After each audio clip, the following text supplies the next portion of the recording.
niveau de l'acclimatation des palmiers en intérieur, c'est l'hygrométrie qui est insuffisante.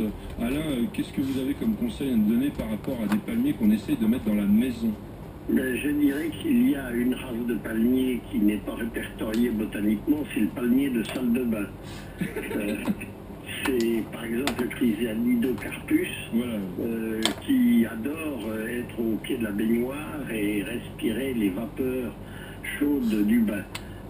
Parce que ça lui rappelle ses territoires d'origine, ces îles du bout du monde où il vit en pleine touffeur humide. Mais encore faut-il avoir une belle baie vitrée parce que sinon il m'a manqué de lumière. Et il lui faut aussi beaucoup de lumière. Alors Chrysalidiocarpus, d'ailleurs qui s'appelle maintenant Dipsis lutescens, on le trouve dans le commerce sous le nom de Areca. C'est quand même le plus communément proposé, c'est un palmier d'origine malgache. Serge, toi tu mettrais quoi à la maison pour avoir de bons résultats? Alors il y a déjà une petite confusion, c'est que, pas une confusion, mais il y a une mauvaise façon de procéder, parce qu'il y a deux types de palmiers que l'on trouve dans les intérieurs. Il y a des palmiers qui sont destinés à l'extérieur, mais que les horticulteurs poussent pour qu'on les fasse pousser à l'intérieur. Par exemple le Phoenix rebellini, ce palmier avec des palmes très fines. Rebellini, tu peux le mettre dehors? Ah, chez nous, il est planté. Chez nous, il est planté au jardin. Ah oui, complètement. Phoenix rebellini. On arrive à bien le tenir, je trouve, moi, quand même. C'est pour moi le plus beau, le plus vrai palmier d'intérieur, parce que là, il fait vraiment un stipe, et on a l'impression d'avoir un mini cocotier dans la maison.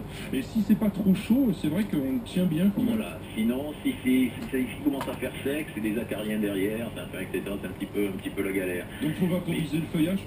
Oui, exactement.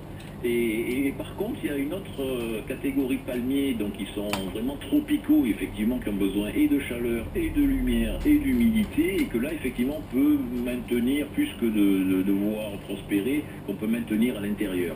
Mais c'est toujours un petit peu dur, parce qu'on vient de parler du Néodipsis.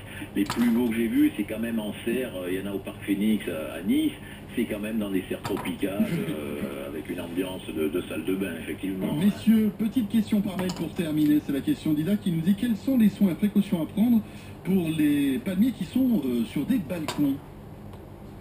Sur les balcons, il faut déjà les protéger des vents dominants, je pense, Serge. Oui, tout à fait. Enfin, ça dépend de quel palmier, parce qu'ils sont quand même relativement costauds. Mais si on veut conserver un feuillage décoratif, il faut les abriter du vent. Ça, c'est une évidence. Et quel serait le substrat le plus conseillé pour cultiver en pot un palmier à l'extérieur?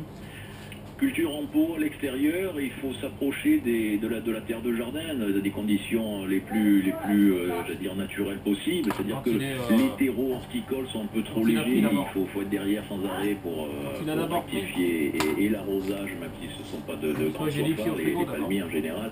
Et la fertilisation, nous on préfère, enfin moi en pépinière, quand on faisait de la culture en pot, on restait quand même sur des terres un peu lourdes, qui est vraiment de la tenue. Eh bien, merci messieurs. Eh bien, écoutez, merci Supersonic. Donc, je rappelle Serge Schall qui vient de nous parler.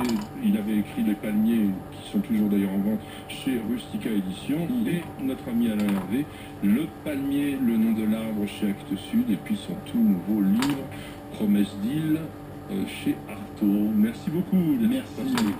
On va envoyer à Olivier notre deuxième Flower Power qui était en jeu ce matin. Olivier, on l'a eu en tout début d'émission. On le remercie pour sa question concernant la haie de camélia. Ah oui, c'était très étonnant.